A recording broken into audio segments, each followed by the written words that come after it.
Assalamualaikum warahmatullahi wabarakatuh. Halo anak-anak Al-Makiah Squad, bagaimana keadaan kalian hari ini? Semoga kalian dalam kondisi yang baik-baik saja, sehat walafiat, dan tetap semangat dalam mengikuti pembelajaran daring ini.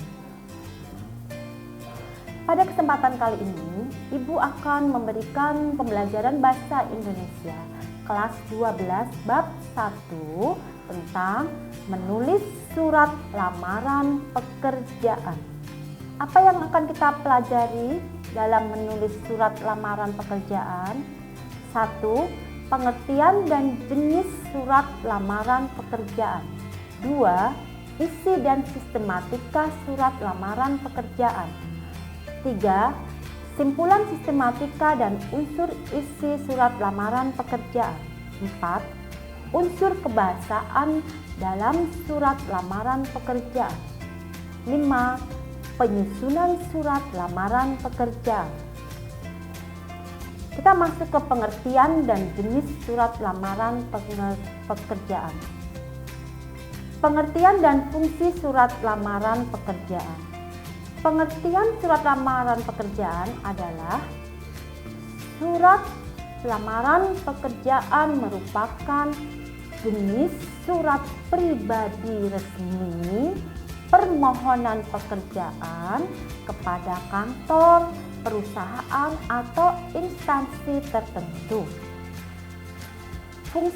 Fungsinya apa surat lamaran pekerjaan? Fungsinya adalah sebagai tanda bukti tertulis pengajuan surat permohonan pekerjaan, sebagai media atau alat komunikasi, sebagai bahan pertimbangan penerimaan pekerjaan. Selanjutnya, jenis surat lamaran pekerjaan. Ada beberapa jenis. Menurut jenis pembuatannya, surat lamaran pekerjaan yang digabungkan dengan riwayat hidup atau kurikulum vitae. Yang kedua, surat lamaran pekerjaan yang dipisahkan dengan riwayat hidup atau kurikulum vitae. Sedangkan jenis berdasarkan sumber informasi lowongan pekerjaan, ada surat lamaran pekerjaan yang berdasarkan iklan media cetak. Ada surat lamaran pekerjaan yang berdasarkan informasi dari media audio atau radio. Selanjutnya, surat lamaran pekerjaan yang berdasarkan informasi dari orang lain. Ada lagi surat lamaran pekerjaan yang berdasarkan inisiatif sendiri. Itu jenis surat lamaran pekerjaan. Sekarang masuk ke isi dan sistematika surat lamaran pekerjaan. 1. Isi surat lamaran pekerjaan. 2. Sistematika surat lamaran pekerjaan. 3. Aspek penting surat lamaran pekerjaan. Apa itu isi surat lamaran pekerjaan? Isi surat lamaran pekerjaan yaitu informasi yang tertulis dalam surat lamaran pekerjaan. Surat lamaran pekerjaan berisi permohonan seorang pelamar pekerjaan agar diterima bekerja di tempat yang dilamar. Nah, kita masuk yang kedua yaitu sistematika surat lamaran pekerjaan. Sistematika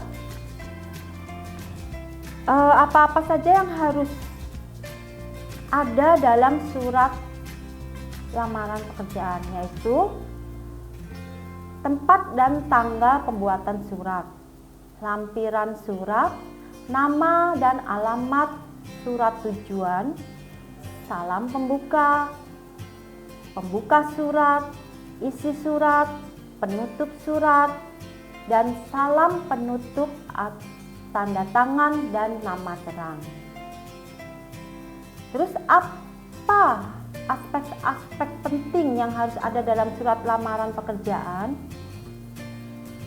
Aspek-aspek pentingnya itu terdiri atas pernyataan umum atau yang disebut dengan tesis dan argumentasi. Pernyataan umum atau tesis berfungsi sebagai informasi awal yang terkait dengan pekerjaan yang akan dilamar. Sementara itu, argumentasi berfungsi menguatkan pernyataan umum atau tesis. Masuk kesimpulan sistematika dan unsur isi surat lamaran pekerjaan. Simpulan sistematika dan unsur-unsur surat didapatkan dengan menggali informasi dalam surat lamaran. Informasi yang dapat digali seperti tempat dan waktu pembuatan surat lamaran, identitas pelamar, isi surat pelamar, informasi pengkuatan identitas pelamar, serta salam pembuka dan penutup. Sekarang masuk ke unsur kebahasaan dalam surat lamaran pekerjaan. Bagaimanakah unsur kebahasaannya? 1. Ketepatan pilihan kata atau yang disebut dengan diksi. Contoh diksi adalah dalam surat kita menggunakan dengan salam atau dengan hormat. Bagaimana menurut diksi yang tepat? Yang tepat adalah kita menggunakan pilihan kata dengan hormat. Ya, itu yang disebut dengan diksi. 2. Kebenaran dan keefektifan struktur kalimat. Apa itu yang dimaksud dengan struktur kalimat ini? Contoh, Ibu langsung ke contohnya ya. Contohnya, atas perhatiannya saya mengucapkan terima kasih. Ini salah, seperti ini. Yang benar seperti apa? Yang benar, atas perhatian Bapak Ibu, saya mengucapkan terima kasih. Nah, itu yang benar seperti itu. Yang ketiga, kepaduan paragraf.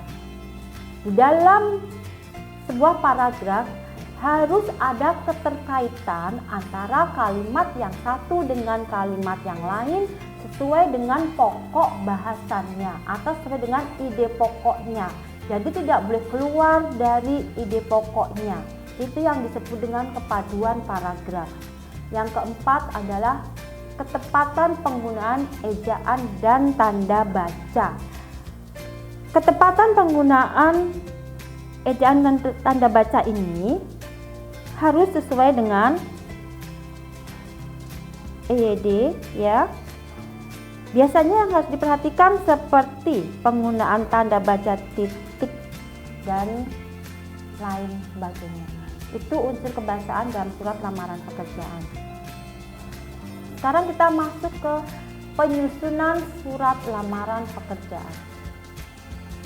Kalau kita akan menyusun, artinya bagaimana kita mau menulis ya. Jadi kita masuk ke cara menulis surat lamaran pekerjaan yang baik dan benar.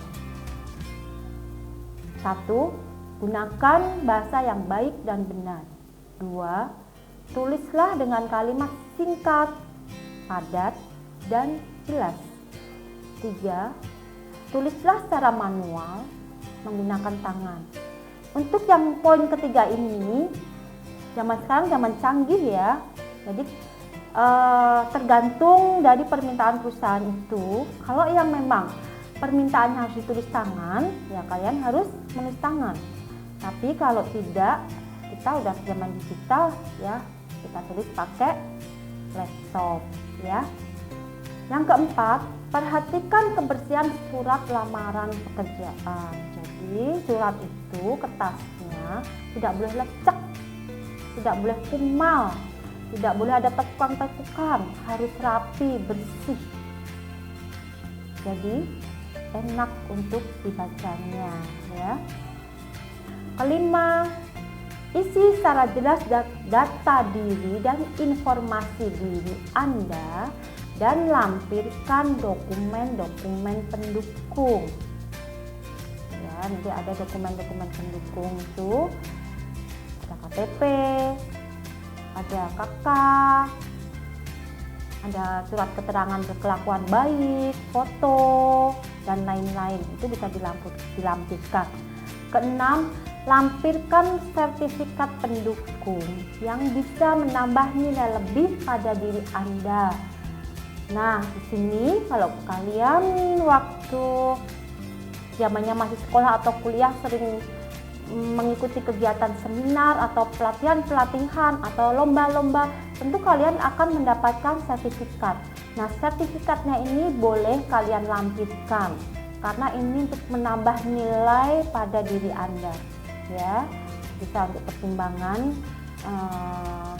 HRD-nya. Demikian pembelajaran kali ini Ibu cukupkan. Semoga apa yang Ibu berikan dapat bermanfaat, ya. Dan Ibu tutup, jangan lupa Al-Makiyah bisa, pasti bisa, harus bisa, sempurna. Terima kasih. Wassalamualaikum warahmatullahi wabarakatuh.